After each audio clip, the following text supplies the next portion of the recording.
Едно нещо, за което в момента трябва да бъдеш на щрек, е това да позволиш на разсейванията, на нападенията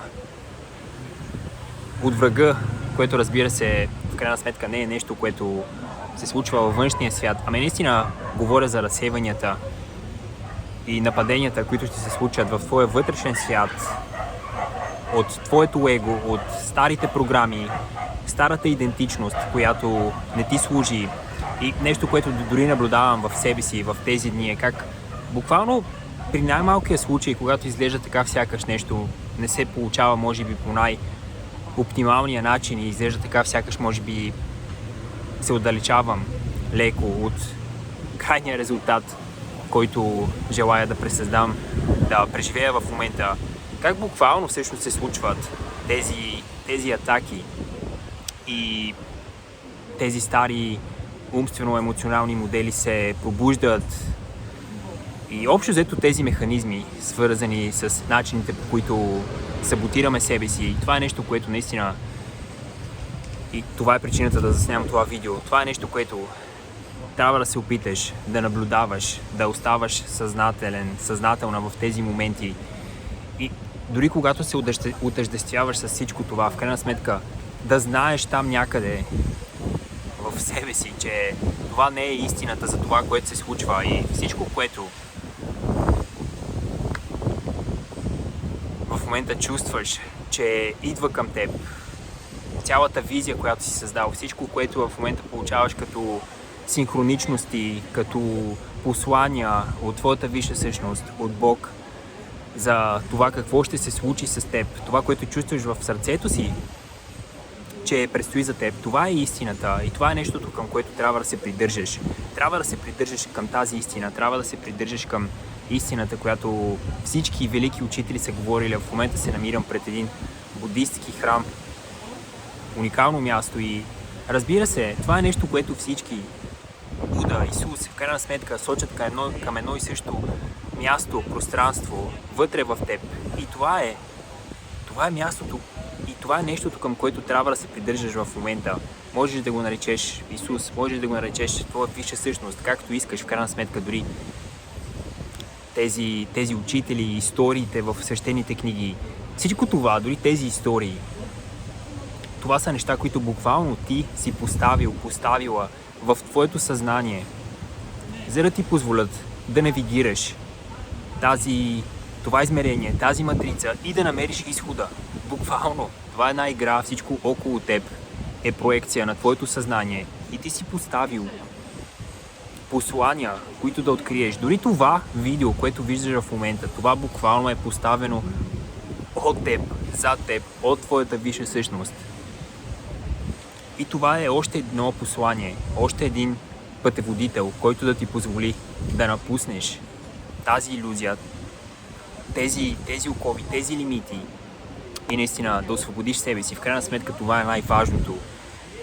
Да, приятно е да имаш материални придобивки, да постигаш може би успех във външния свят, но наистина най-важното е това, което се случва в твоето съзнание, израстването на твоето съзнание, преживяванията, любовта, която споделяш, светлината, която оставяш в този свят. Хората, които докосваш с това, което правиш и това, в което се превръщаш. Не е нужно да заснемаш видеа. Разбира се, ако си привлечена към това да създаваш съдържание, да пишеш, да рисуваш, към каквото и да е, начините са безкрайно много, но дори само като се превърнеш в въплъщение на това, за което говоря в момента, въплъщение на истината за това какво си, за това какво представлява тази реалност, това измерение.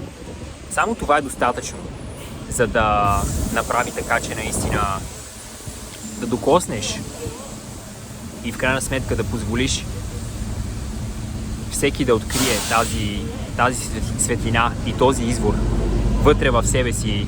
Като цяло има доста туристи, които идват в момента с рейсове, въпреки че самия остров, на който се намирам, не е пренаселен, но има доста туристи в момента, както виждаш. Доста рейсове минават и зад мен. Но реших да заснема набързо това видео, за да бъде малко по-различна атмосферата. Знам, че в момента в България е доста лошо времето, вали сняг, тук е прекрасно време. Но, както казвах, трябва да се придържаш в момента и да бъдеш на щрек, и да осъзнаеш какво се случва, че когато изглежда така всичко се срутва, изглежда така сякаш се далечаваш, изглежда така сякаш нищо не се случва. Това е една илюзия, това са просто едни енергии, твоята стара идентичност, която се опитва да те задържи на това старо ниво на осъзнаване. Можеш да оставиш всичко това и наистина в крайна сметка това е причината да заснемам това видео, е да осъзнаеш, че всичко, което желаеш, идва към теб. Тази визия идва към теб, без значение какви са привидностите в момента. Това е нещо, което трябва да загърбиш привидностите и наистина да стъпиш в още по-голяма степен в тази визия, в тази енергия, тази чистота. Какво искаш? Едно нещо, което аз, да речем, преоткривам в момента по време на това пътуване, че в крайна сметка това е начинът, по който искам да изглежда моя живот, да правя това, което обичам, да мога да бъда където си поискам, когато си поискам.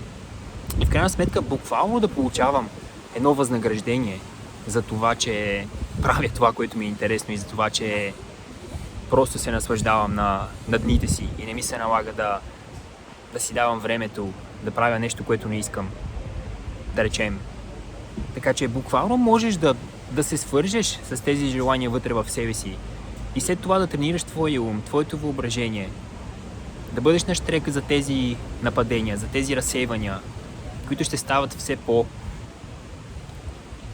все по-чести и все по-усилени, и всъщност колкото по-близо си до този пробив, до това буквално да получиш това обещание, тази визия, тази реалност. Така че знам, че ако гледаш това видео, това е нещо, през което преминаваш, също както и аз, и при мен последните 2 дни, 3 дни, особено откакто започнах това пътуване. Разсейванията, атаките са общо взето всеки ден. И разбира се, има моменти, когато се справяме по-добре, моменти, когато не се справяме толкова добре, но наистина използвай това видео днес, в следващите дни, да останеш в тази енергия, да насочваш твоите мисли, да избираш мисълта, която те кара да се чувстваш малко по-добре, да се свързваш с това пространство вътре в теб, да използваш тези видеа, да използваш свещените книги, каквото и да разговаряш с твоята висша същност, всичко, за което говорим в този канал, всичко, което вече знаеш, че работи и може би прилагаш до по-малка или до по-голяма степен. Сега е моментът да приложиш всичко това на 100% и наистина да стъпиш в тази визия и да изпълниш обещанието и в крайна сметка да стъпиш в твоето призвание и да бъдеш част от решението в този свят, да бъдеш част от светлината, да позволиш това Христово съзнание да се влее на земята. И разбира се, когато достатъчен брой хора направим това, тогава тези структури, които не служат, нещата, които не харесваме, всичко това ще бъде изчистено от тази симулация. Така че силата е в нас. Благодаря ти, разбира се, че изгледа това видео до края. Много позитивно енергия от това, както казах, уникално място. Нагоре храма е доста голям, доста интересен, така че прекрасно преживяване. Продължавам, разбира се, към следващите дестинации. Надявам се, че също